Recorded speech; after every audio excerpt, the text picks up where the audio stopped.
Welcome to the Social Engineer Podcast, a security awareness series. This is episode 275. I'm Chris Hadnaghi, CEO and founder of Social Engineer LLC, the Innocent Lives Foundation, and the Institute for Social Engineering. And I've been hosting this podcast, especially this version, since 2009, if you can believe that. As always, this episode is sponsored by Social Engineer, and I want to talk to you about a new service that we've been offering, smishing. And we finally figured out how to get it done, and we're doing it, and it's really, really successful right now. If you're not even sure what that is, we're going to talk about that today on the podcast. But if you're looking for a way to test and audit your employees' susceptibility to that, go to our website, social-engineer.com, and check out our smishing service. You can contact us. We'll be more than happy to talk to you about it. If you like the topic of social engineering, then you should be in our Slack channel. The link is in the show notes, so you can find it there. And if you don't, just ping me on any of the socials and I'll help you get it. But we have over 1,500 people on there every day talking about all aspects of social engineering. So it's a really exciting and fun and family fun place to be. So if that sounds like you and you want to talk about legal social engineering, you can join us there. I also want to invite everyone to check out innocentlivesfoundation.org. If you're not familiar with that nonprofit, it's been around for 7 years this month, if you can believe that. Our mission is to work closely with law enforcement in a non-vigilante form in geolocating people who traffic children and create child abuse material. And I'm really proud to say we're over 525 cases now handed in the last 7 years to law enforcement. Really proud of the work that we're doing there. If you want to support us, we're a nonprofit, a 501c3. You can do that on innocentlivesfoundation.org. I look forward to hearing from you on any of the content there too. If you want to see any updates, you can let me know. We're constantly working on things for parents and caregivers to help with this topic too. And if you like the music here on the podcast, it's none other than Clutch. So go to clutchmerch.com and check them out. You know that I'm a huge fan forever, but Neil, the lead singer, also helped me start ILF 7 years ago. So we're even bigger fans now because of that. And if you like the topic for today, then give us a thumbs up, a like, a heart, whatever it is, and keep those suggestions coming in. Every time you suggest something, we go and look for a guest that actually fits those suggestions. So we look forward to hearing from you. Okay, let's get to the reason we're here. We're here to talk to Mark Kreitzman. He's a seasoned cybersecurity veteran with over 2 decades of experience building robust security solutions. As General Manager of Efani, he safeguards mobile phone users from the escalating threat of SIM swap attacks. Mark's deep understanding of the evolving mobile landscape makes him a trusted authority on protecting privacy and securing communications in our increasing connected world. Mark, it's great to have you here today. Yeah, thanks for having me on. I look forward to this. I appreciate it. So the first question I'd like to ask is, how did you get to where you are right now? What was your journey to get here? Yeah, so I had a much different journey to get to Efani than anything else, but I've spent a long time working for mobile carriers. So I have 10 years with AT&T, and then I moved into the cybersecurity business in 2001, and I worked for a couple different founders that did a enterprise email solution, enterprise cloud solution. Microsoft bought one of them. Cisco Systems bought another one of them. So I sort of had that bug. And then I jumped into really to be almost focused into mobile for about the last 9 years. And so I was at one startup that was mobile security, and then things just weren't working out for whatever reason. And I wanted to do something on my own. So I got into cryptocurrency, and I actually had my own startup that I was working on, and I got mobile hacked. And so the pain and suffering of that mobile hack, it was like 90 days where I wasn't sleeping. Yeah, it was so bad. And so it's like, somebody has to have solved the issue that I went through. And I was looking at, apps and phones and things. And I found one person on the planet who said, yeah, I've solved SIM swapping. And so I connected with him. It turns out that he was into Bitcoin, and that's why he was attacked. And so he created a solution just for himself. And he had named it Don't Port at that time.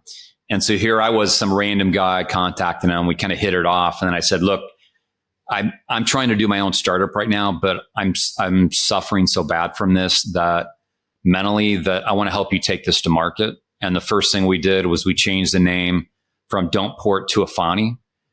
And that was really at the end of 2018, very beginning of 2019. And then we've been growing ever since, trying to turn something very bad that happened to us into something very positive and growing. And so, yeah, it was a journey where I was on this path where I wanted to go. And then this hack actually just completely changed my direction. And so it was a good thing. It was, it might have been in hindsight, a lucky thing. Now it was very costly to me. Yeah. But you lost all your crypto in that attack? So I didn't lose all of it, but I, at the time in the account, so they got into 6 accounts. So I was driving in the middle of the desert. I happened to be in between Tucson and Phoenix, and my mobile account, boom, just goes out. And I was starting to suspect, like, am I out in the middle of the desert? And all of a sudden, like, cellular turned off. Very possible. And I was thinking, oh man, if I'm mobile hacked, I'm out here. There's no Walmarts out here. There's no pay phones. And so my choice was to drive to like a Walmart that was like 35 minutes away or 45 minutes to my parents' house. And so I went to my parents' house because I didn't want to go to a Walmart and then beg to use somebody's cell phone. Right. Because these kind of calls could take, 90 minutes. Yeah. When I pulled up to the driveway, the Wi-Fi kicked in, because I already had the password in for my father's Wi-Fi, and 6 password resets went up my phone. Oh, and so it was, I watched a crypto account go up, a cloud account, and a bank account, an email account. And, so, I was terrified. And so I had to deal with the carrier first. And it turns out they stole my mobile account away for 61 minutes and then ported it back and tried to hide it. But at the time they stole, 2 Bitcoin. And so at the time, it's like they stole like $6,400 worth of crypto. Yeah. And I don't remember exactly what it was worth at that time, but it was whatever Bitcoin I had was worth 6,400. And now every time I watch Bitcoin go up, I have to think about how, what would that 6,400 be now? Right. And it would be in the 6 figures. And so, that part of it's painful, but it's also like the data loss. It's, wondering, like, was this a pro that hit me? Was it an amateur? Because the carriers go into liability protection mode. They protect the criminal at that point. Yep. And then you become the person where they're like, oh, you know what? Yeah, we're not giving you any information. And so, that's my journey. I wish it was more of a pleasant way to get there, but yeah, seriously. Wow. That is devastating. So the name Efani, where did that come from? Does it mean something? Yeah, that's another good question. So like I said, originally it was don't port, as in like, don't port my number out. Yeah. And so, that was the first thing where the founder, Hasib, had said, like, so what, it's like, what's the first thing we should do? Like, why? I think the name's too specific. So, he had been buying a bunch of social media names. Because he's a entrepreneur, and he when he thinks of a good name, he'll go buy it, so that way he can have the URL and not all domains. So he's like, what about Efani? We talked about like 3 of them. I'm like, well, let's try out Efani while we're kind of testing this and seeing, is there a business here? And then after about a month, it's like, okay, should we like change the name? And we get so used to the Efani, and I loved it so much. Because it has this sort of designer, kind of maybe European, sort of like a little upper scale name to it. And it was like, and so it's like, okay, let's think about this. And I'm like, hold on a second, I'm going to Google what this means. And so anybody can Google like what Efani means, but it's like a Hindi. I think it's Hindi, but it means like enlightenment, empowerment. Bringing light to something. And then when I saw that, I'm like, oh, there's no way we should switch this. It's so cool. No.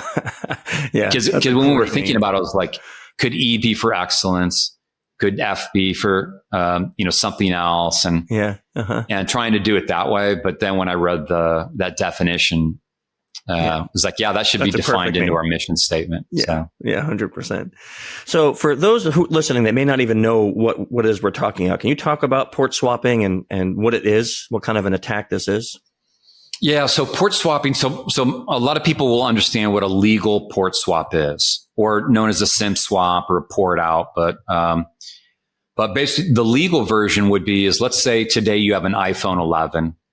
And you go to the AT&T store and you buy an iPhone 15, and then you say, okay, I want my line to be switched over to the iPhone 15. So that is a port over from your iPhone 11 to your 15. That is legal. And and most people that have had phones for the last couple of years, they've been through that. Yeah. And so what they're doing is they're telling the carrier to point the mobile account that's now pointing at the iPhone 11 SIM or eSIM, now point it to the SIM or eSIM, which is inside of your new iPhone 15. And it's done from the network side. Now, the illegal port out is where I use different methods. Let's say I want to attack you. I'm going to bribe a phone store employee to work with me to hack you. Mm-hmm. I could social engineer you, where I learn everything about you. And this is very easy to do. I don't even need to know your name. If I know your name, I can get your mobile number. But if I know your mobile number, I can get your name. And either way, you can get like all your past jobs, your past addresses. And then there's AI search tools that are like sales tools. Like these aren't like illegal. These are like AI sales lead tools that people sell as innocent tools, where I can then take your basic information that I get from a Google search, LinkedIn, Facebook, and say, okay, now take all these elements and go deep as possible with these AI search tools. And now I can get all of your email IDs that have been profiled to you over the last 10, 15, however long you've been using email. Mm-hmm. And you'd be surprised. It'll find emails like you gave up like 10 years ago. It'll find landlines. It'll find mobile numbers that you may have given up. And it'll find all this information on your siblings and, children, parents. And so I can learn all of that. And then I could go into one phone store, pretend I'm you. And what are they going to do? It's like, oh, you don't have the right documentation, can't verify you. Learn from it. And then drive over to another store. I'm Chris. Now I have it one, and I can keep doing that. There's no penalty for doing that. Or I could call the 800 number and use a typical hacker thing of you put a crying baby in the background, on YouTube, off a YouTube video, and like, hey, I left my phone in the bathroom. It got stolen. I'm about ready to catch a flight in like 45 minutes, and I got my family here. I need to switch the line over. So there's bribery, there's social engineering. A lot of people don't realize that their accounts with the carriers also are credit accounts. So like I could go in and say, my name's Chris and I want to buy an iPhone 15 and another line off my account. And then now you're going to use some incentive of that rep on the floor to earn a little spiff. Mm-hmm. And so if I can walk out of that store, I've got a phone and a line in your account off of your credit on that carrier, and you don't know about it until you get the bill. And now what I do is I go to I don't go home. I just go to a different place, and then I call the 800 number and say, and now I'm calling off a phone or a line on your account. Say, yeah, this is Chris, and I want to switch my old line to this new phone. And so that's what happened to the guy who is the CEO of big crypto ventures, I believe it is. He had $6 million stolen from him. Wow. Somebody's X.com account got stolen away by using this method because he was on his father's plan, and they tweeted out some misinformation to all their followers, and that was very costly to them. And this happens to crypto people or non-crypto people, but a lot of people may have heard the news about the Bitcoin ETF being released by the SEC early. And so that was actually a port swap. So so even the SEC got their mobile number stolen away for whoever owned that, and then published, approval of that. And imagine the hundreds of millions of dollars, if not billions, of money that was made and lost on a simple port over that a 15-year-old kid can do. Yeah. So let's talk about your solution, because this sounds, and knowing a little bit about it, this sounds like just way too simple to do. So there's really not much stops with the carriers. I mean, I've legally called and ordered phones on my account, had them shipped to my address, and had my lines ported. And the only thing I had to provide was like a password or, a word to them, which, you can just, like you said, keep calling and trying that until you get the right one. Yeah. So like, what's the stop? Yeah. One of the big things that's been happening that's off the charts that all your viewers need to know as well is the data breaches in 2024 are record breaking.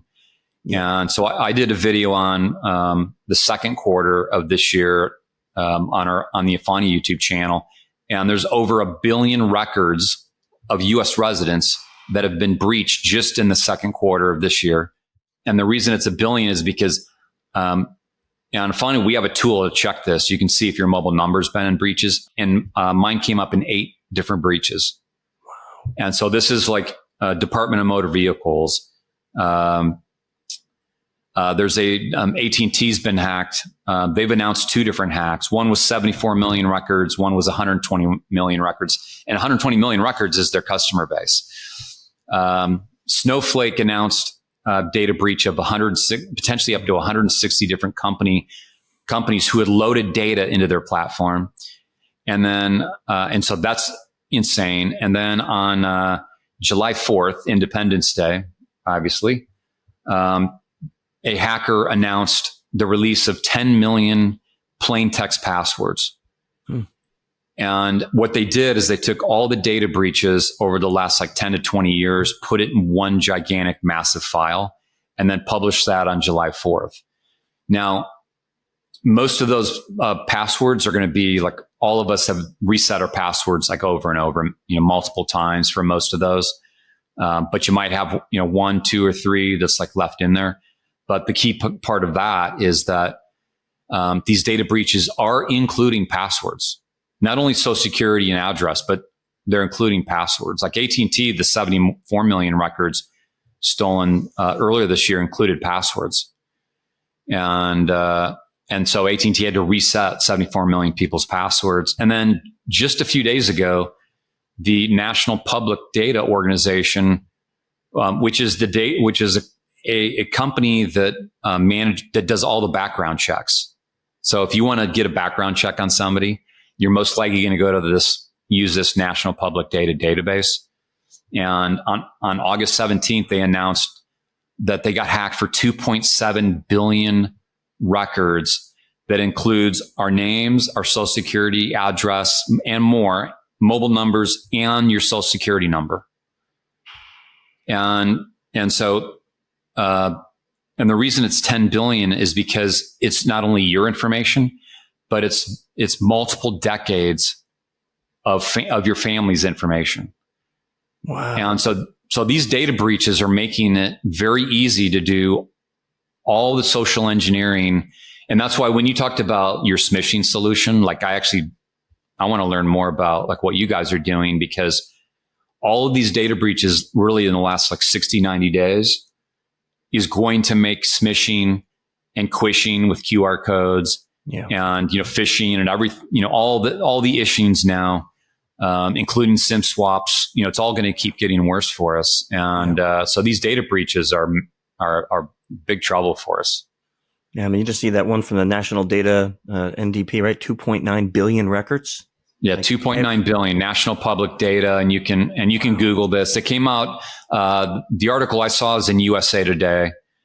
And so that's worth doing, just you could spend, an hour alone on just that. And then, what can you do to protect yourself?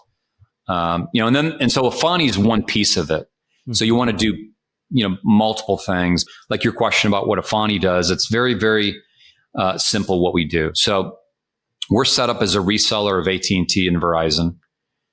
And so I'll just use the AT&T option as an example. So you can buy AT&T directly, or you can buy AT&T through Efani. And that means that you're only paying Efani. We become your mobile service provider. You're a customer then of Efani and not AT&T, but you use the AT&T towers. And so you get the voice, text, and data. And then you no longer pay AT&T. You only pay Efani. Now, the main differences are the following. So first of all, we lock out all of the carrier employees from having access to your account. And that includes phone stores, third-party phone stores, independent retailers, and their call centers. Mm-hmm. And then also we remove your personal information. So your name, social security, address, family members, they're not sitting there in an account with AT&T. So that becomes empty. And then even if you go, and it's to the point where even if you went into an AT&T store and then gave them your passport, driver's license, handed them your phone and said, how much data have I used on AT&T? They'll try and help you. But they can't, they'll just say like, we can't access your account. And we pay people to test this for us all the time, professionals, so we can get that certified and have public reports for businesses and SOC 2 compliance. And we also have a bunch of pen testers as customers. And then we do it ourselves. And so we're locking out, what we're doing is we're blocking out all the people that the humans in the middle that can be bribed and tricked and be an insider, can be feeding, working with an outsider, or just, selling, being in the call center, selling your data. So we're locking all that out. And then we become your customer support. And then we don't collect Social Security. The only thing that we have is payment information and verification information. It's in 2 different encrypted silos. And even inside of Efani, it's a need to know basis. And depending on who you are in the company, you either have access to none of it, or you have access to like their name, or you have access to only their payment information. And so even inside of Efani, we've got it all like separated out, and so that we've eliminated the ability for like 1 or 2 people even to really work together. And so it's very, very simple what we do. And the 3 reasons to get Efani is you're not going to lose your mobile account; it can't be stolen away. Mm-hmm. The privacy of it, we don't sell data, so all the carriers are selling your data. The cheaper it is, the more you're selling your data. The prying eyes can't look at your account. Data breaches of the carriers don't affect you because you can't steal what doesn't exist.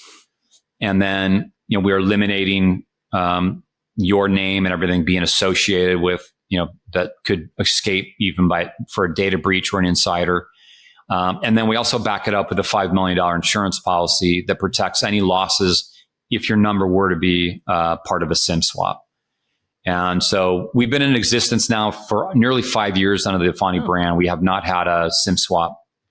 And we're protecting, high school teachers, but also people that own their own jets, that are true crypto billionaires, that are true billionaires, that own Ferrari dealerships and luxury hotels and, traditional, billionaires and, Hollywood professional athletes. I get to have some great one-on-one, video calls like this with some people that, I watch them on TV and I always think like when they submit under like an email ID where it's like, they're not going to show up. And then, they do.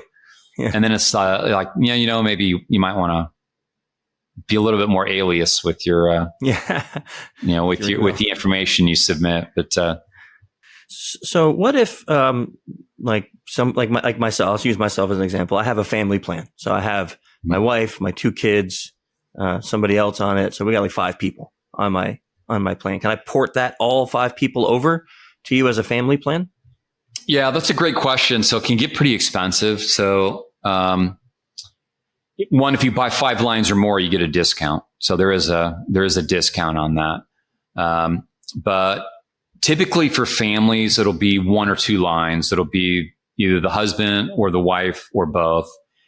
And that's because they're managing the email and the crypto and the bank accounts and the 401k and the brokerage and the proprietary things.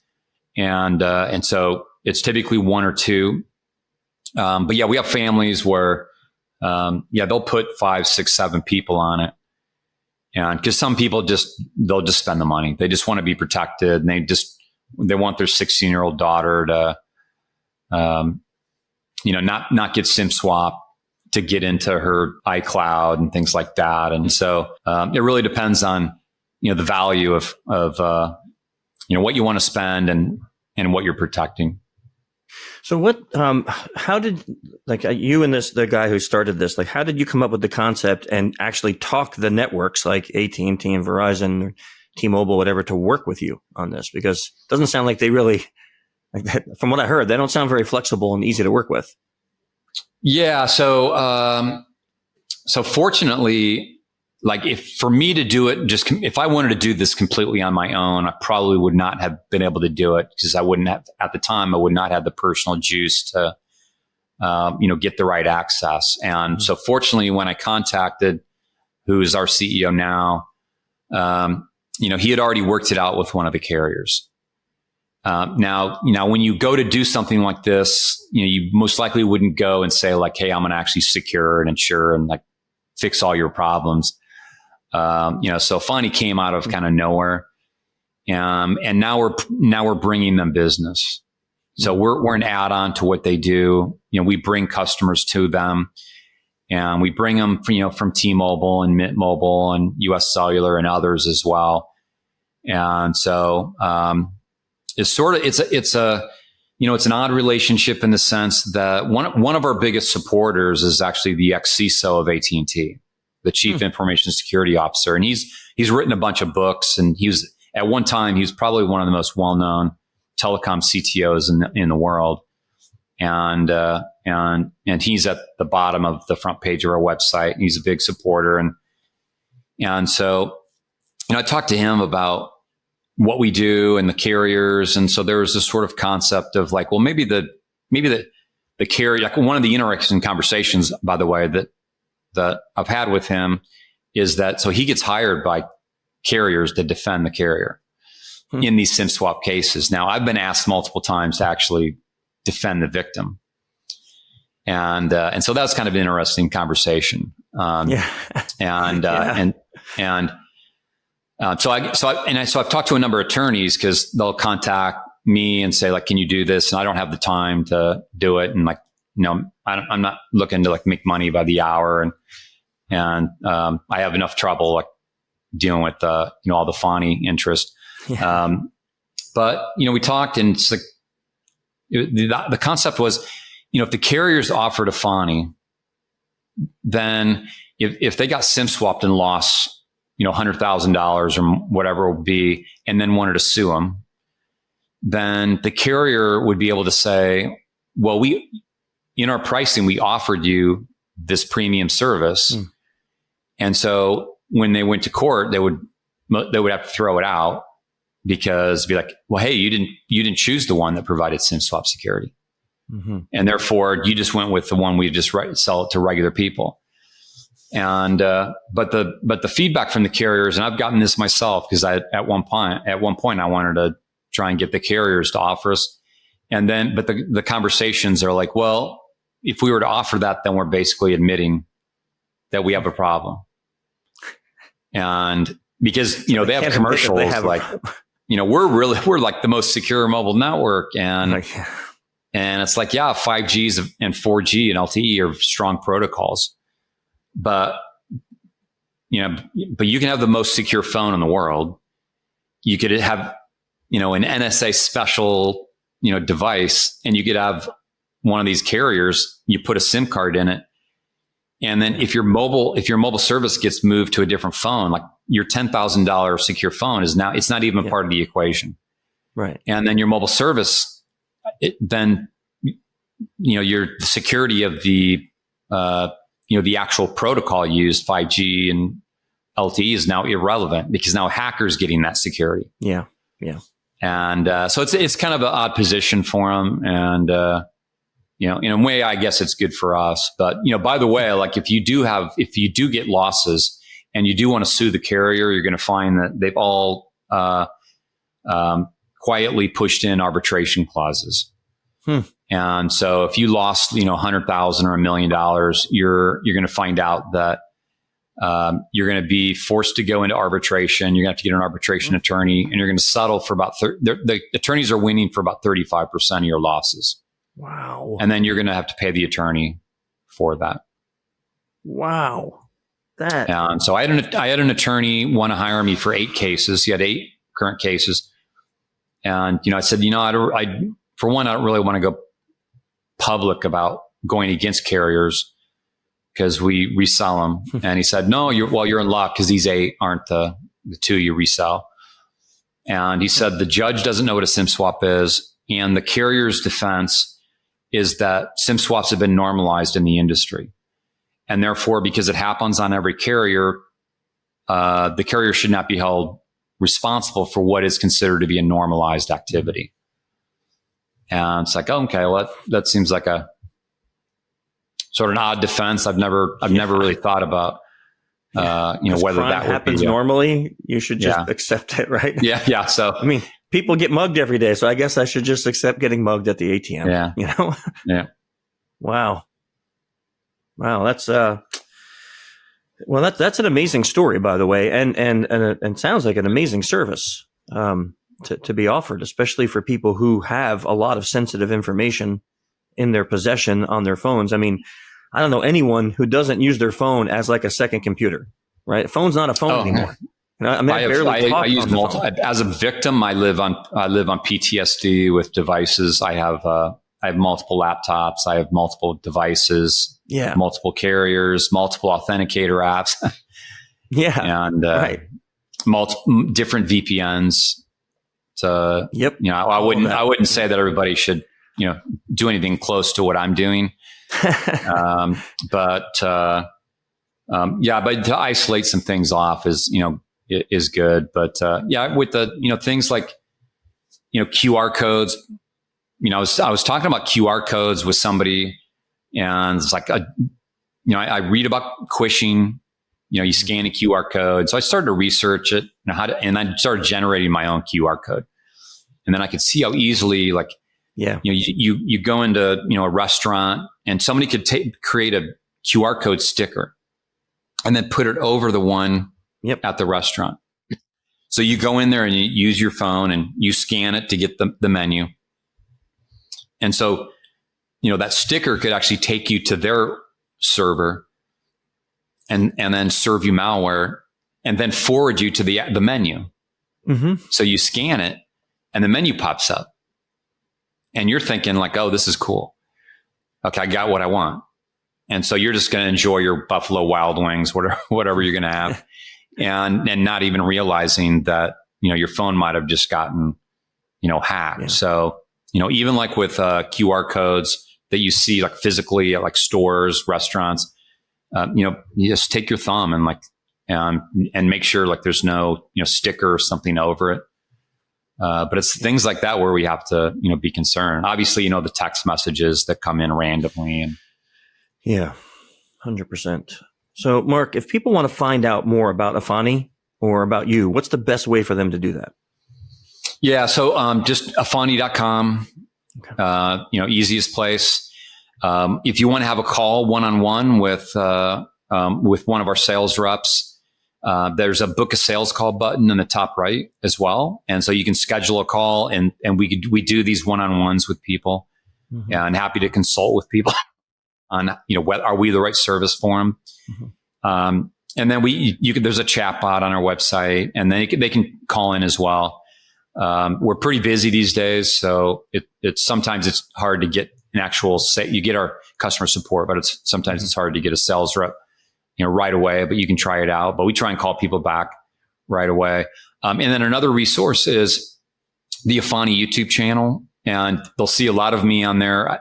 We're not really doing like polished, videos. So a lot of videos are me just doing rough videos about like quishing attacks and smishing and,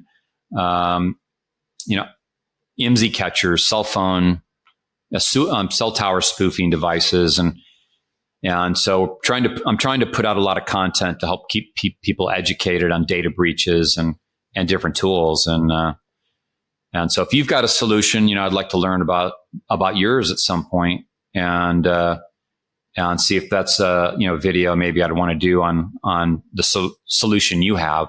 Sure. Because people need to know about these solutions. Yeah, I'm with you. Yeah, that's why we like to do podcasts. It's like to do podcasts with this, is like to educate people because this is like you said before, there's a growing problem that we're not going to see an end to.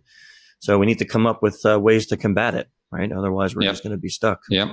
And there's a lot of people out there that need it, but they just don't have the money to be going and buying like one of these expensive secure phones, buying Efani, and so, but at the same time, you got to make sure you pick a solution that's actually not selling themselves as cybersecurity, but it's actually a phishing type, service as well. So Mark, I ask this question of every guest that we have. For me personally, I know I wouldn't be where I am today if there wasn't a couple of mentors in my life. So do you have any people that you would consider some of your greatest mentors? Mentors. Oh yeah, that's a great question. I haven't been asked that question in probably 20 years. In terms of mentors, who would it be? One mentor that, so I grew up a golfer, and so this is sort of like not related to business. And yeah, it's great. But yeah, growing up, I was a huge fan of Jack Nicklaus, and I wanted to be a pro golfer. And I played golf in college for 2 years, and so he in terms of like sports, I would say, Jack Nicklaus. I grew up outside of Notre Dame, and I got to watch Joe Montana play. And so, I followed his career and became a fan of him really more than teams, even though I moved out to the San Francisco area and at a time when he was quarterbacking there. And so it's really been maybe a couple sports people, but business related, I don't know. Maybe Elon Musk would probably be like my current person, but not because of who he is, but he has a lot of quotes that I wish I heard 20 years ago. And the one quote that stuck with me is where he was talking about like people give loyalty to a company, but the best thing is to pick a mission early on, and that dedicate yourself to that mission. And so if 25 years ago I would have dedicated myself to the mission of cybersecurity and keeping people secure, and then building up my personal brand of cybersecurity, then I think that I would have avoided a lot of pain of being loyal to a company who in many cases, when they change like a CEO or something, then become not loyal to you. Yeah. If you're loyal to that mission, like doing your podcast, being loyal to your podcast, being loyal to what you're trying to do and provide the value to your viewers. That would, I wish I would have been doing something like what you're doing 20 years ago. And you could, I could have still worked for different companies. And I think that I would have worried less than about, do I have to worry about this new person coming in? Is the company making the right decision? And I would have been really more concerned about like, oh, this is my mission. And if somebody offers me a better path for my mission, then, that might be a better choice.